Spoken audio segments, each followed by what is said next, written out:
So Casey had a video go semi-viral recently. It was good. It was good. Her in terms For of her, for where her channel's at. Yeah. Getting several thousand views is it felt good. great. Speaking of dopamine, I needed that dopamine No, it's hit great for doing her it's channel. huge. Yeah. And it was on essentially. Correct me if the title's wrong, but essentially it was like 4 signs of a quality man. Yeah. Particularly if you're a woman, you're on the dating apps. How do you know it's time to get off of the hamster wheel? Like, how do you know when it's time to commit? Yeah. And she kind of walked through the 4 signs based off of her many years of experience doing therapy. Couples therapy. Couples. Our right? relationship for 10 years now. Her The own spiritual work. A lot of these things, like, I didn't really think about until I started to do my own work in therapy. Honestly, it was probably things that in the past would have like triggered me, or I would have been like, 100%. No, that's not what it is, or Yeah. what are you talking about? Like, I listened to it with Heather, and we both like shared our opinions afterwards, and we'll dive deeper into each one, because there was also part of the reason that it went viral was that there was some pushback in the comments. And so the first one was a quality man wants to provide. A quality man knows how to process their emotions and not get wrapped up in them. Not get wrapped up on them. Doesn't have massive outbursts. Yeah. And those are, due to his ability to process his emotions. Third is knows how to co-lead with a woman. She explained how a man and a woman co-lead in a relationship, and there are different times when each one's leadership is more appropriate. Right. And conversely, a non-quality man feels like they need to be in charge all of the time. And then fourth, or potentially a non-quality man sits back and doesn't want to do anything. Yeah, sure. Never leads. Never leads. Yeah. And then fourth was a quality man treats his partner as a muse, or sees his partner as a muse. Yes. Maybe I would even reframe it a little bit as their partner just is his muse. I don't know that I've ever consciously been like, Heather is my muse. But then when Casey explained it in the video, that her energy, her essence, her very being inspires me to become a better version of myself. Right. And I was like, oh, she's 100% my muse. Like, the entirety of our relationship, just her being there has made me be it's been a mirror. And it's like, no, I want to be better in this way. When I see a thing, I want to be better for her. Also because it just feels like spot on. I'm like, she's calling a thing out, and I know that if I do better in that, it's not just better for her, it's better for me. And that just... And better for the relationship. It makes me a better person. Yeah. So... And let me just say this too. Those were 4 kind of like scratching the surface of... Yeah, it was like an 8-minute video. Yeah, right? you can't get it all in there, and you can't go into all the details of everything, but those are 4 from her experience and her expertise in guiding other relationships in counseling and therapy and psychotherapy. Those are 4 really big ones that she sees when a man is that way with his woman, that it is typically a sign of a very high quality man. And a high quality relationship. High quality relationship, yeah. So my first feedback, we went through each one, and I actually remember the first 3. Fourth, her being my muse, has always been true, but the first 3 weren't always true for me. So over the course of our relationship, and I went through examples of each, when we first got into a relationship, I was 23. I wasn't established. I didn't know how to make it in the world yet. I didn't know what I wanted to do. I hadn't gained traction in anything. And so what did Heather see in you at that time? Exactly. No, I call her she's an amazing angel investor. She saw potential super early on, and the returns are spectacular. She invested in Facebook in 2004. Oh, that's so funny. And so I have a lot of friends in particular that I can think of that like resist the statement of like a quality man wants to provide, because there's this resistance of like, no, I want a partner. I don't want to be responsible for providing the whole thing. Like, well, and everybody immediately goes to financial providing. Okay, expand on that. Well, it's also providing a emotionally stable space or a spiritually sound place, or providing a grounded energy where your woman feels safe to inspire you, to lead when she needs to lead, to share her emotions when she needs to share them, to process things with you. Like those are all the things that I didn't understand that I needed to provide as a man, because my brain always went to, well, you have to provide financially. Yeah. And that's really hard when you're not literally in the space to do that from the financial standpoint. Right. And that's not to say that like a woman can't provide for herself. It has nothing to do with that. Sure. It is just our innate sense in our genetic code as a man that we want to provide.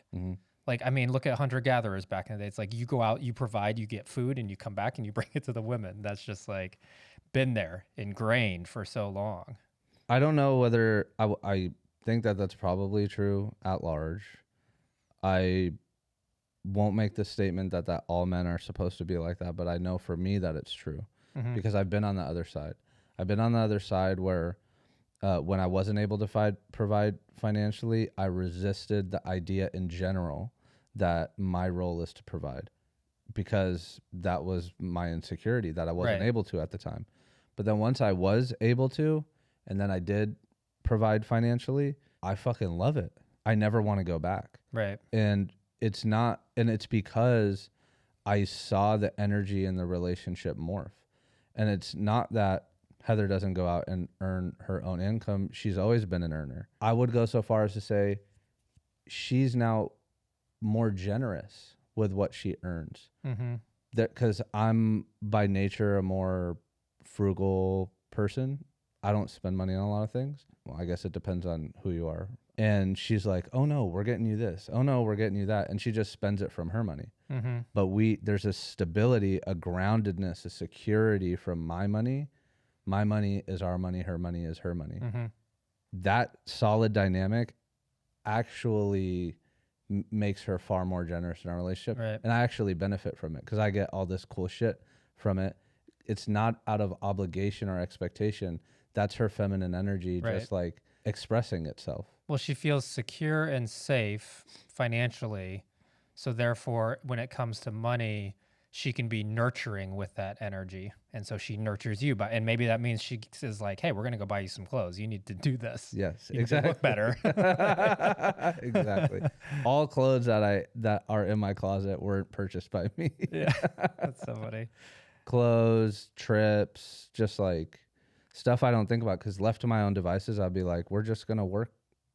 That's a big part of the balance in our relationship. Mine and Casey is her money she puts towards our vacations and our trips because, we do keep fairly close to a 70-30 split on just like general life expenses. And so when it comes to travel, I tell her, I'm like, look, that's your creative outlet. That's where you want to spend the money, because it's also spending the money and nurturing our kids and, what we want to instill in them. So I'm like, you create that, you use your money for that. So then we've been talking about finances. The other side of providing is the energy component of it, right? And it's like the grounded energy. I think I've probably always been better at that. Before I could provide financially, I did provide grounding energy. I was terrible at it. Tell me about that. Oh, I was just a emotional wreck up until 30, 32, 34, maybe even. I was not very mindful of my emotional energy. And that came from, I needed to unpack that in a lot of therapy. And, we talked about it before in a previous episode of my emotional outbursts stemmed from sadness. Which then led to anger. And then until I connected those dots, then there wasn't anything I could do about the emotional outbursts. So, which leads to number 2, second quality of a quality man is ability to process his emotions. Yeah. Sit with your emotions, process them, and then let them go. What I loved about the phrasing of that was she went a little bit into that expressing emotions. It's not so much, yes, expressing. The ability to express your emotions is a byproduct of being able to process them. Right. And different men may process them externally. Other men may process them internally. You and I are probably examples of that. I process my everything, thoughts, emotions internally, because I'm an introvert, and you process them externally. Mm-hmm. I think we've talked about that. And there were two symptoms of that for me when I was not good at processing my emotions. The first was when I was overwhelmed with emotions, sadness, anger, feeling misunderstood. I would stonewall. I'd just go quiet. Like, I'm done with this Typical conversation. for a lot of men. Just I think put up a block. I think it's very common. Yeah. And so that was the most frequent response, right? But over time, that would build up, and that would lead to massive outbursts. Right. Those weren't frequent, but when they happened, they were huge. That's how I was. And it was like, what the fuck just happened? It's scary, to be honest. Yeah. And that doesn't happen anymore. We like kind of thought about the calendar last time. We're like, wow, that hasn't happened in a very long time. And we talked about why hasn't it happened? And it's because I didn't have a toolkit to process my emotions, to understand what I was feeling. Right. Now we've talked about on this podcast, like sort of the tools that I have, right? Like I have a note in my phone. When I feel anything that's off balance, I write down what I'm feeling, who did what, who said what, how I'm feeling about that, what my role in is it. And then I move on. I just keep doing that. I just do it over and over again. And if my part in it was that I said, well, you're a fucking idiot anyways, I'm like, oh man, I got to go and make amends for that and tell that person, like, hey, I was wrong for calling you a fucking idiot. Right. And I don't like making amends. So I do things that require that of me less and less. As a result, I don't stonewall anymore. I honestly can't remember the last time I really stonewalled. Actually, I got super upset at her 2 nights ago. I wasn't even super upset. I was just frustrated. I was at that point where I was just, it was like 10 at night, something business related. And I was just like, I can't do this right now. I got to go to bed. And I just went to bed. And then we talked about it in the morning. But sometimes you got to do that. Sometimes you just got to step away.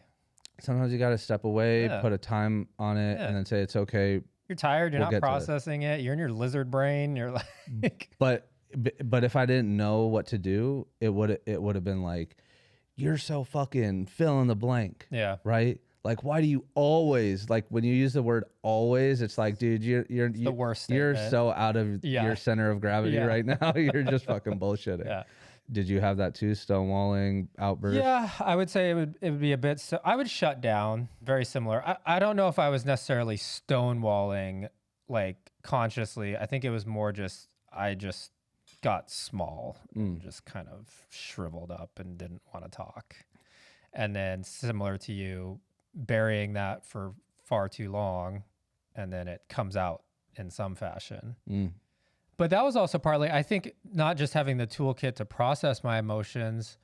I didn't know what emotions I was even going through at certain moments. Like, was it sadness? Was it frustration? Was it anger? Was it guilt? Was it shame? Was it like, for the longest time, it was just a big old mess of feelings that I didn't know how to separate which was which and what was going on. So I couldn't even get to the processing part because I didn't even fucking know which one it was. And it usually just came out as anger, always. Have you noticed a theme over the course of doing your work of what your emotional responses were to? Like, I have basically a common theme for mine when I would feel some type of way. Yeah, definitely when I felt misunderstood. When I felt like a lack of consideration from Casey early in our relationship, like, you're not considering my side of it or what I'm feeling or what's going on over here. Definitely times when I felt, before I understood the co-leading part, when I felt like I should be leading in a certain area and she wanted to do it, that was when things would come up. That's an interesting one. And then I think the misunderstood one was such a big one because that came from my dad issues of like him kind of putting me in a box. So when I felt like somebody else was misunderstanding what I was saying and putting me into this like box or putting me into this like category of how I am, that's when it would I would definitely rear my ugly head at that time. How did being in a box make you feel? You know what it was? I mean, it really boils down to when I felt like people were judging me, but that's only simply because I come to find out later that I'm like judging myself and then projecting that onto others. And then I think they're judging me, which that probably wasn't even the case. They just have a perception, whatever their subjective perception is. But I was so distorted in my like reality and my projections of what I thought was happening that then I couldn't even receive like proper information from everybody else. So it led to a lot of just distortion in my brain and my mind of like what I thought was actually being thought about me. But in reality, it's just like everything that I was thinking about myself. That's the best way to put it. Getting real meta with that one. Yeah, I mean, I relate to all of those, and I think what I trace most commonly back to for me, like when I felt misunderstood, like what was it about that really bothered me, and it was didn't feel good enough. Yeah. If I felt like somebody wasn't considering my point of view, it's because my point of view wasn't good enough. If I didn't understand co-leading and she wanted to take charge, but I wanted to do it another way, but that wasn't the right way. Didn't feel good enough, didn't feel like a man enough, didn't feel like enough. It was always some version of coming back to not feeling like enough, right? Another way to put it, not feeling worthy. Not feeling worthy, exactly. My self-worth was questioned. And which, if, you know, going back to, again, if I look back at it, my self-worth was in question because, of course, like I wasn't acting in alignment or accordance to what I thought was or what would be considered a good man back then. A quality man, these things that we're discussing. Now, consciously, I wasn't sitting there going like, oh, I'm being a shitty man. But subconsciously, deep down, like I knew my actions at that time were not in alignment with, quote unquote, a good man. So then, of course, I'm going to feel unworthy based on, and I'm going to project that from what others are saying about me. To be honest, I feel like those emotions are a signal. Yeah. Why do I feel unworthy right now? That's why in my process, I not only write what I feel, but what do I have to do with this? And there may be something that I need to do. There may be something I need to do differently. And actually, so I believe anxiety, when I get upset, if I get triggered, there's something that I need to do differently. You need to take a look at something. I need to take a look at something. Or, you know, let's say something super simple. Heather's like, the house is a mess, right? The kitchen is a mess. We've talked about this. The kitchen is a mess. Let's say she falls out of her center of gravity because she doesn't feel great. And you never fill in the blank. And I'm like, you don't fucking appreciate me, blah, blah. It devolves into that bullshit, right? Yeah. Okay. Let's say I go to my note and I say, okay, I feel unappreciated right now, right? Because Heather said that I never contribute to the house. And what's my part in it? Do the fucking dishes, bro. Yeah. I mean, it's do the fucking literally, dishes. it's that easy. I know. There you go. Okay. That's how I feel. Sounds good. Go do the dishes, right? So much easier than an explosion. It's so much easier because then I could just, it's so easy to just like fall back and get into this self-righteous energy of like, and you're a fucking problem because you don't believe I'm worthwhile and you don't see all the other things that I do. And all you're focused on is that the dishes aren't done in the sink. And it's like, dude, just fucking relax. And it's like in that moment, of course she still sees all that stuff about you. It's just in that moment, she's like, these fucking dishes suck. Yeah. It literally was about the dishes. Yeah. Right. Yeah. And okay, granted a little bit of grace. She felt may have fallen out and said some additional things. In all likelihood, she probably didn't. I probably made a lot of shit up in my head because her saying I didn't do the dishes made me feel like blah, blah, blah. Yeah. So I think what's helped me is understanding the process of, okay, I have dysregulated emotions right now, which means I have a dysregulated nervous system, which means I'm definitely not going to be thinking about things clearly. Or I'm in my stupid lizard brain. Yeah. I'm not in the prefrontal cortex thinking properly. And then taking that moment to be like, okay, I'm dysregulated. Now, what is causing this? Whereas in the past, I could literally walk into spaces or get triggered by something and I could feel my body vibrate. And yet I would not pay attention to that. I had no awareness around what my body was trying to tell me or what my nervous system was trying to tell me. And now it's like, oh, if I start to even feel the slightest little heart rate tick on something, I'm like, What's up with that? What's up with that? Yeah. What's going on here? Totally. Like, I got to figure this out. Why am I getting triggered? Yeah. Yeah. I love self-awareness. Yeah. Literally, like being able to notice my heart rate is slightly elevated. I mean, it could be so much as like I'll notice particular meetings that I'm going into where, you know, I start to breathe a little faster and I'm like, you know, I'm nervous, right? Like, and then I'm like, oh, interesting. Like, why am I feeling this about this meeting when I don't feel it about, you know, all these other meetings? Am I prepared? Is there something I need to do? I think this is important. And usually, again, if I pay attention to the signal, it's like, let me sit down and review my preparation right now. Am I prepared? I don't think you can go through life without being triggered. I think as you're evolving, growing, changing, your business changes, you have different relationships, you have new people come in, there's different reflections. For sure, there's probably people, I don't know, Dalai Lama and others that can just never get triggered, which is great.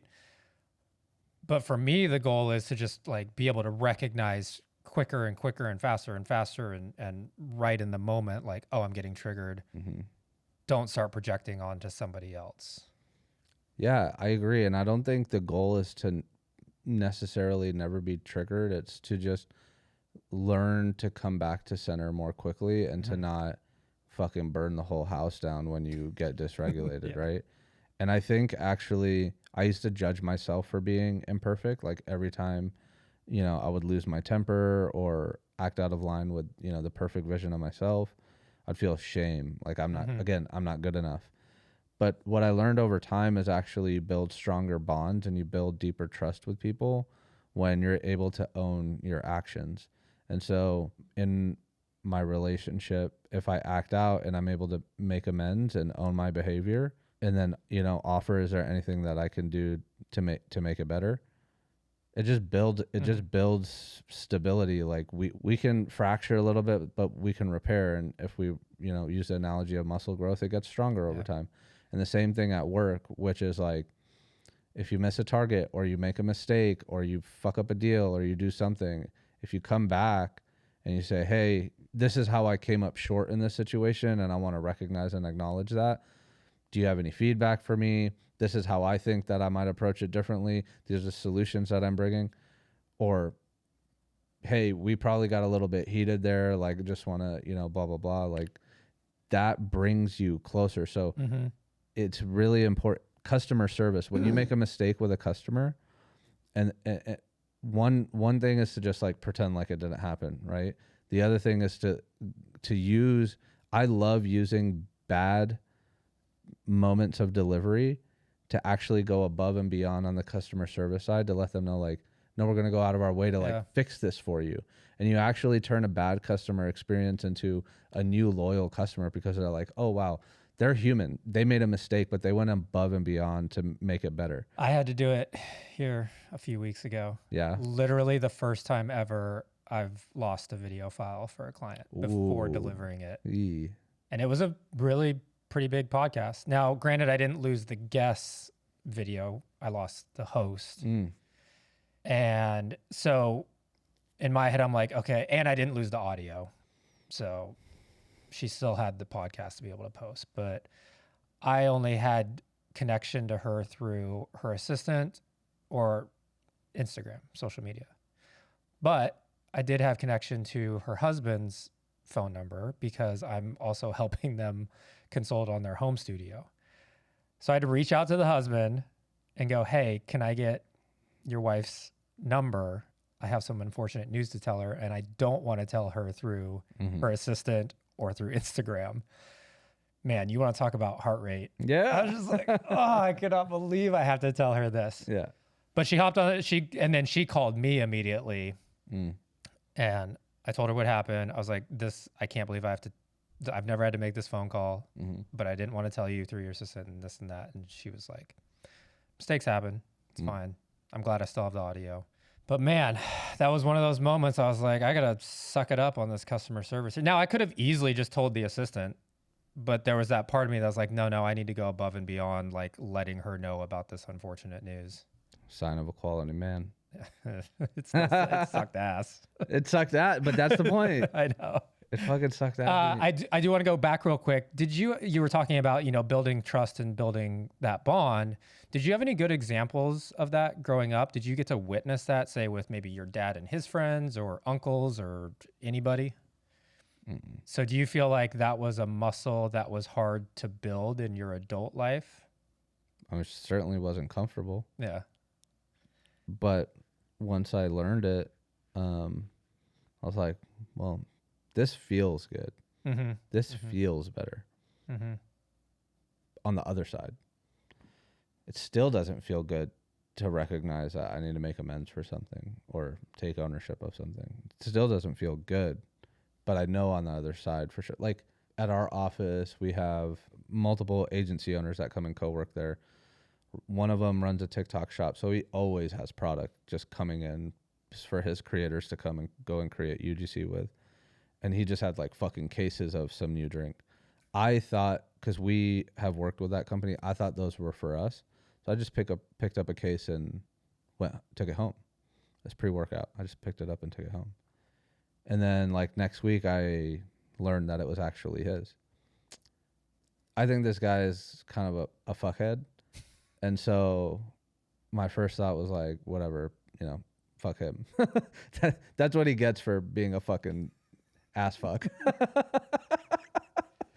But I was like, how quickly our ego wants to come in. How quickly our ego wants to justify our actions. And then I was like, but like 2 days went by and it did not leave my brain. I was like, dude, you did the wrong thing. Now that you know that wasn't yours to take, you have to take I have to take ownership of it. I just called him. I was like, hey, I took this case. I didn't realize that it was yours. Do you want me to bring it back? Do you want me to replace it? And he was like, nah, bro, you're good. Like, enjoy. Yeah. And I was like, I knew that would happen. But I still didn't want to do it. But I did it. And that's like such a baby example. And there's been much bigger things that you have to do. So that's, let's call that the other side of building a trust and a bond where you have to make amends. What do you do on the front side where you're not having to make amends to build trust and bonds with people? What's the more let's call it the proactive way of doing that? I mean, the simplest thing is to do what you say you're going to do, to commit appropriately, to be honest even when it's hard. If you do those things, then you're probably not going to end up in a situation where you have to make amends for something. But the truth is that I just genuinely have never met a person that was all 100% of the time able to keep their commitment. Well, of course not. Yeah. Like life happens. But dude, I think being honest is a lot harder than everybody is like, yeah, be honest. Like, of course I'm honest, but like, are you really honest? Yeah. And are you honest with yourself? I'm not. Exactly. And that's where the gray area comes in, because everybody kind of thinks that they're being honest. I'm not talking about like, I'm fucking 6'5". No, that's a lie. You're not 6'5". I'm talking. I still say I'm 6 foot, and I think technically I'm 5'11". I'm like 1 inch. Well, 1 inch. But that's the funny the thing about height. No matter what you say, you're actually an inch shorter. We all know I think on my high school basketball stat sheet, I was like 6'2", because of course they want to, make me seem taller. I mean, yeah, I've seen it at work a lot of the times. Like people just overcommit, and they genuinely believe their own bullshit. Mm-hmm. And over time, nobody believes what this person says they're going to do. Nobody. Yeah. He still believes that he's going to do what every Monday. God, my fucking job is to whittle this guy's list down. It's so fucking annoying. Every Monday he presents what his priorities are. I'm like, dude, you have fucking 23 priorities for the week. Are you crazy? Like, let's talk about this. Tell me what you mean exactly by this commitment, right? I've been listening to this podcast episode on Munchausen, and I feel like this is like a slight, maybe small version of Munchausen where he like really believes he's going to do these things. He really believes it. I won't go too much into that. Yeah. And so, I mean, that fractures trust. Right. Right. You know, the first time you believe him, and then you get to the other side, and it's like, dude, I relied on you. You said you were going to do this stuff. And you Again, haven't. it goes back to like reflection, what we talked about in the last episode of, well, if you don't trust yourself, and somewhere in him, he's got to subconsciously know that he doesn't trust that he's going to get these things done. If he's proven it to himself over the last year or whatever, You would think so. you would think. Maybe consciously he doesn't know it, but subconsciously it's somewhere there. So then, of course, that's going to be reflected in all of his relationships. So there's this lack of trust then from you, from whoever else. And yeah. Here's another example, especially if you're an entrepreneur. There's overcommitting and there's overselling. Another individual example. They love closing deals. Just love it. They act like they care if it actually gets fulfilled on the other side, but they completely stop paying attention. And so when a client's like, well, do you do this? Like, do you do this? What about this? And they're like, yeah. Whatever you need. Yes to this. Yes to this. Oversell. Whatever yeses I need to give you in order to get the ultimate yes, so I can add it to my stat sheet. And then it becomes not their problem. Versus when I'm in a sales process, I will straight up say no. Like, it was really hard. There was a deal I wanted to close last week. And the person asked, like, have you ever had experience with our type of company? They were in a specific industry. And I was like, before anybody else in the room could jump in and make up some bullshit, I was like, no. There are some examples of tangential industries that we've worked in, but we have never specifically worked with a company in your industry. And he was like, cool, roger that. Honesty goes a long way. Though. And then I said, but this is why I think we can still succeed. And then I think he believed my reasoning more because I was straight up. I was like, no, we have not done this before. He signed the deal. Yeah. So now we got to go fulfill and all that. But that was an example. I believe that builds trust versus just saying like, yeah, everything is all good. Mm-hmm. You just want to do things I want to do things for the long term. Mm-hmm. You know what I mean? And I usually just want to build the best relationship possible with the client or the customer. And the only way to do that is to build that trust 100%. and show them respect. And if you're going to feed them bullshit about over delivering or overselling, that's not any way showing them respect. Yeah. So we've talked about providing financially, energetically. We've talked about processing emotions. I think co-leading is really interesting. Mm-hmm. And this is something that so Heather and I, my wife, are growing our second business together. Our first business, we spent 7 years. We're not even a year into this business. But there's something fundamentally different here. And it's the co-leading. I'm a hyper analytical person. You know this about me. And I do know this about you. Heather is extremely intuitive. And like, oh my God, you should in the earlier stages of our relationship, especially in business, I'll be like, dude, I'm not fucking listening to you unless you can give me solid reasoning for I need this. some data. Like, give me some fucking data. At least lay out a coherent argument for like why you've reached this conclusion.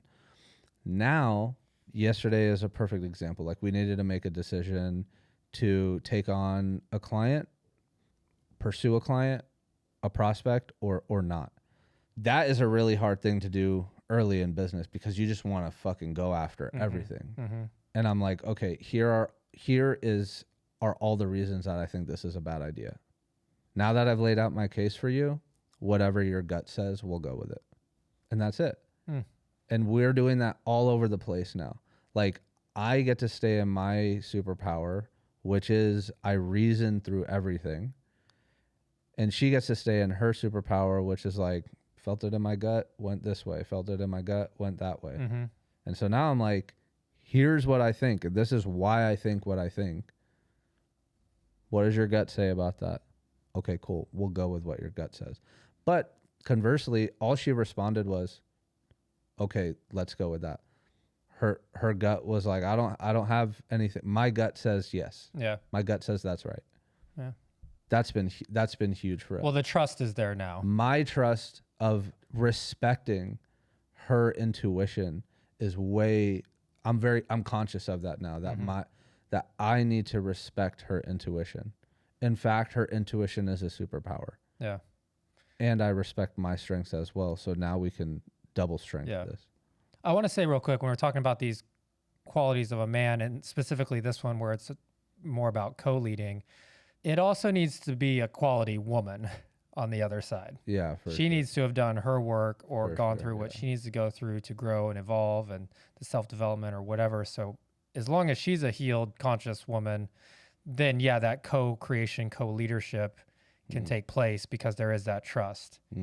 Now, if you are with somebody or dating somebody that maybe doesn't have those top tier qualities of a woman, then that co-creation part is going to be very difficult. That's where friction is going to come up. And I think the signs of a quality woman are probably very similar to what we just talked about. Similar, yeah. Yeah. In terms of like, do they understand where their intentions are coming from? Are they actually in touch with their feelings? Because I know plenty of women, like to assume that all women are in their divine feminine is fucking bullshit. No. There are so many women, just like men, that come up with all kinds of self-righteous bullshit for their gossipy, catty attitudes. They want to fucking talk shit about everybody. And I'm just like, no, that's, I believe so strongly. And I mean, we're on a podcast, so fuck me. But like, if somebody is willing to talk bad about another person to me, I know for sure they're willing to talk bad about me to another person. Yeah. I just hate gossip. How you speak about others says more about you than it does about them. 100%. Yeah. And so, oh my God, that's it was like so funny. Casey, speaking of Casey, the other day, she came up to me and she goes, I really hope, like, I can't remember what it was specifically that brought it up or the context, but she was like, I really hope, like, you know, when you're in therapy or when you were in therapy, you like didn't, and I stopped her. I was like, I've never thrown you under the bus ever when I talk to people. Now I might make a little joke about like something that you do at the house. Like we sit here and talk about it and joke about it, but it's also things I would for sure say to her, but I've never once thrown her under the bus for anything. I think that's huge. Like, would you be willing to say that to that person directly? Right. In which case it's not gossip. Yeah. So for co-leading, I mean, what Casey specifically pointed out was typically a woman is better at navigating the internal world and a man is better at navigating the external world. We'll call it net. I think I resonate with that for sure. We listened to this episode right after we had come back from a walk last night, and it was so funny. We were both like, that's what just happened. Heather was like, you know, I've been thinking about this and I really wanted to text you about it. And so like she described this thing and I was like, okay, I like the direction you're going. This is what I like. This is how we're going to get there. Milestone 1, milestone 2, milestone 3. She's like, you just did that. And I was like, yes, we're co-leading way better now. Granted, there are certain things in the external world that she does way better than me. And ironically, it's not classic feminine masculine. Like if a fucking door needs to be fixed, I'm not fixing that fucking door. Nope. I call her Bob the Builder. Her dad's a general contractor. I'm like, she just knows. You fucking get that shit. Yeah, and I also want to say this, people, like, there's obviously nuances to all of this. Yeah. In every relationship and every person, how you go about life, what your experiences have been. This is just sort of a general overview again. Totally. Yeah. Yeah. Yeah. Have you guys always been good at co-leading, or has that evolved? No, God, no. We've been terrible at it because I thought I should be leading at everything, you know, especially early in our relationship, partly because I was like, well, I'm the older one. I've had more life experience and blah, blah, blah. The biggest one, of course, which is what she talked about, the internal world and the external world. So the internal world, we look at it as like, what's your spiritual development, your emotional development, all of those things. And that was even specifically harder for me because, you know, she's a therapist. And it's funny because when I tell people that, like, oh yeah, I'm married to a psychotherapist, 90% of the time, most people's responses is, I don't want to say negative, but like suspect. Like, oh, what's that like? Oh, I bet that's not easy. Oh, I bet you got to be real careful with that. Or, you know, it's just like little comments like that. For sure. And for sure 100% in the beginning, very, very tough because I hadn't done my own work. Like there wasn't trust there knowing, and she hadn't, and you know, she can look back too and say the same thing. She's like, yeah, of course my ego was getting in the way and I thought I knew it all. And so our co-leadership journey was when I think when it really started to get better, or at least those first steps, was when I was willing to let go of control and let go of the reins and be like, okay, I need to trust that whatever she is telling me to do as far as self-development, spiritually, therapy, mentally, I just have to do it. And now that doesn't mean I had to do exactly what she was telling me to do, because she was always like, look, find your way, but like you need to do something.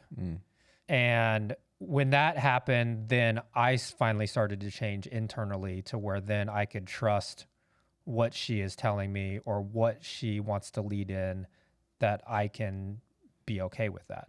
But that wasn't until I did my own work. It wasn't necessarily that, I guess it ran parallel that she was becoming stronger and understood herself better. I was doing the same. And so then what does that lead to? We start to trust each other more because we see that the other person is doing the work.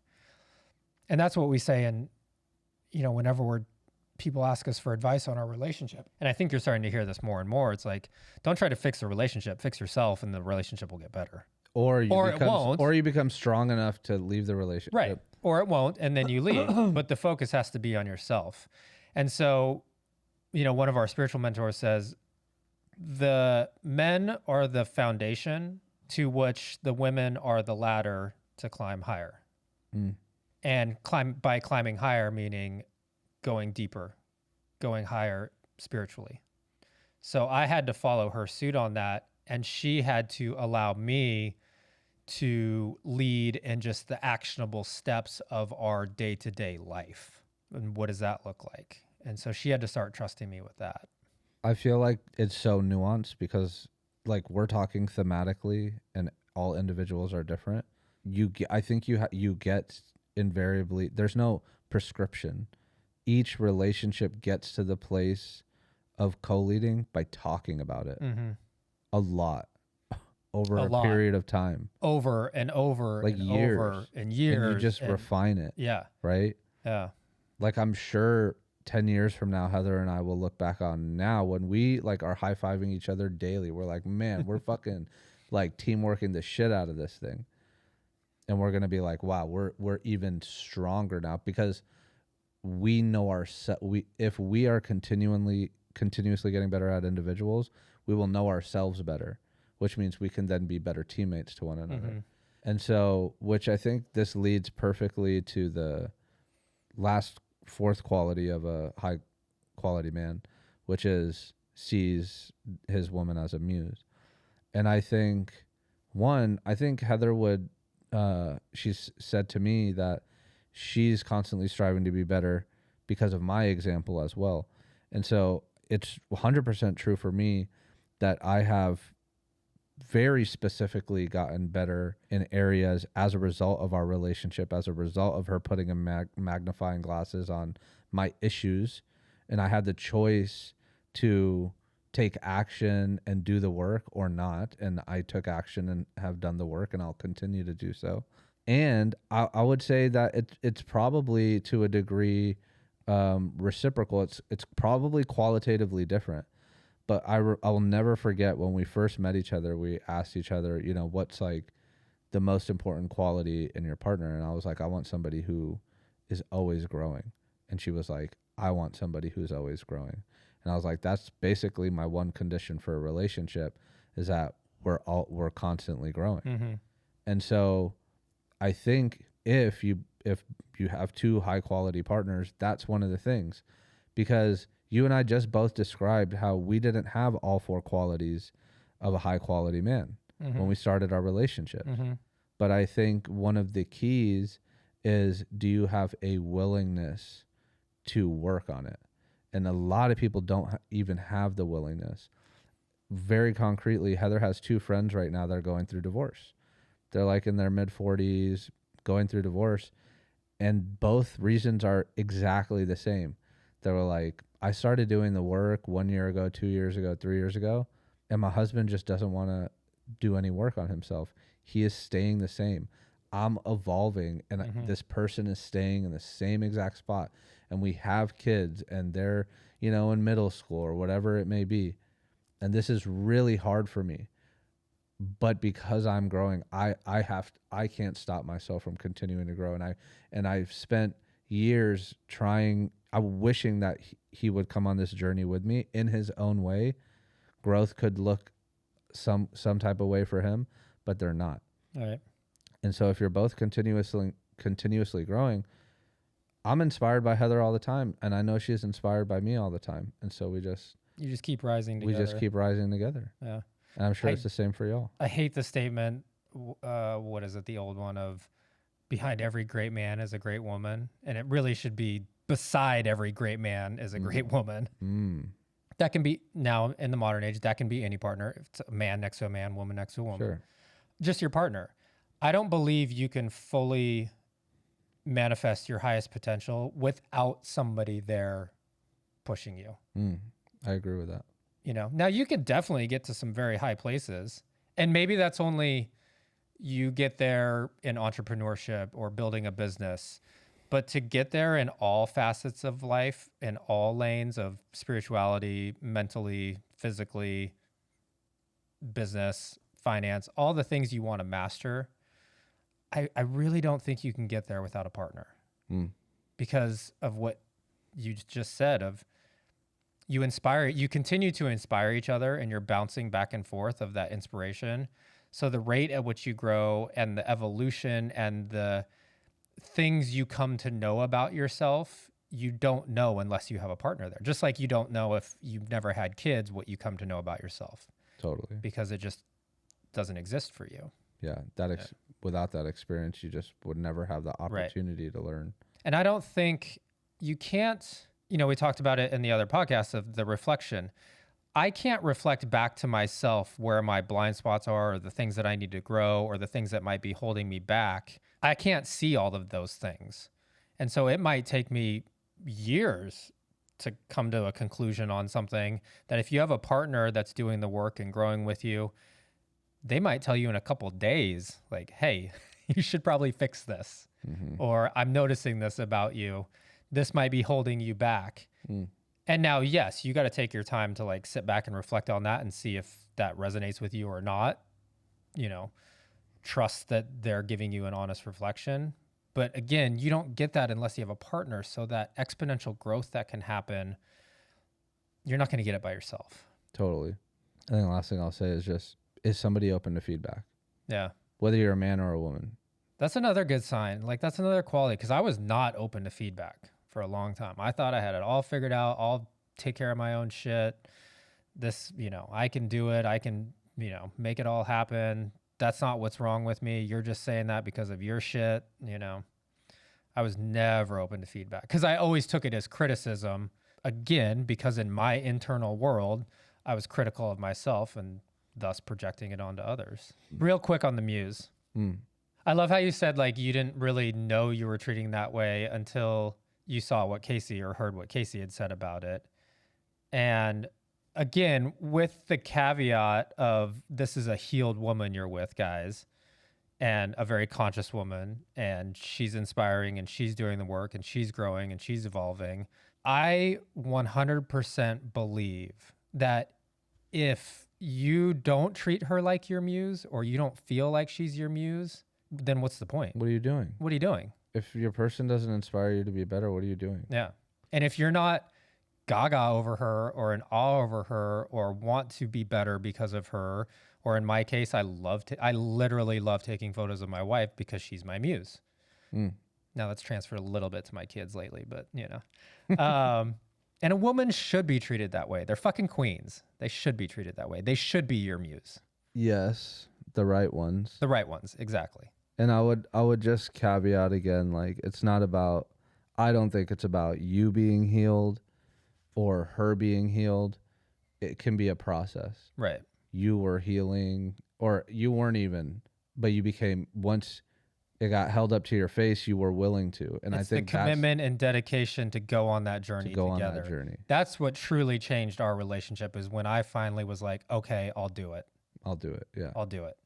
And I went kicking and screaming in the beginning. I did not want to do it. Yeah. But I also knew, you know, you talk about Heather's friends who are that gap now because she's grown and he hasn't. I felt that gap. I saw that happening and was like, this is not cool with me. Yeah. I don't like this. I also don't like having to do what she's basically telling me I have to do. But what do I dislike more? The potential of losing my marriage and my partner, or having to go on this spiritual journey to find myself? And it just started with being open. And it just started being open. Yeah. Yeah. All right. Good one. Yeah. That was So to fun. all the people that are out there watching Casey's video, we should link Casey's video in the description of this We one. should. It was a good one. My question for you, if you're triggered by what you heard, is why? And underneath the why, because I'm positive you're going to feel like you have a solid reason, and you might. Do you feel like you're right? The answer to why, do you feel 100% that you are right about the way that you think? Yeah. And if you do, God bless. And if you disagree with these qualities, I would like to know what qualities you think are considered to be good men. Yeah, one comment was like, so he wrote an elaborate 500-word comment. I thought it was great. Like, he was, you know, laying it out. At least he was sharing, and he wasn't insulting. He was saying, so this is what you said, and blah, blah, blah, blah. And so basically, a quality man is a manservant. I was like, yeah. Okay. I'm like, that's what you got out of that? Yeah, that's what you got. That's what you got out of it. I'm like, dude, if you just set aside the triggered emotions that you have, right? Did you write this comment feeling 100% balanced, or did you feel like a little fired up? Yeah. If you felt fired up, that's one of the signals that we were talking about earlier. But if you felt completely balanced and grounded as you wrote it, cool. If you felt triggered or fired up, there's something there. Right. And if you just let go of this conception of this is a manservant, you'd actually be shocked at how each of these four things, if you lean into them, is like the complete opposite of a manservant. Mm-hmm. You unlock, if anything, you get more of the traditional things that you would want from your wife. She's going to spoil you. You're going to get laid. She's going to laugh at your jokes. You're going to come home to dinner. Not because those are rules that you put on her. But it's because you're showing up as your best self, so she will. Exactly. Because you're inspiring each other. Yeah. And she's going to want to take care of you. And because you want to take care of her. And you take care of each other together. Exactly. Hello. Co-creation. Live a life together. Yes. And rise together. Yeah. So anyway, good talk, man, today. That was a fun one. Yeah, it was a fun one. Maybe we should just feed off Casey's videos. Yeah, thanks, Casey. We'll do the Casey. next one off of your video. Thanks, too. wifey. Love you. All right, man. I'll catch you on Friday. I think we're going to try to double up this we'll week. do it again. All right, man. Next one. Bye. Bye.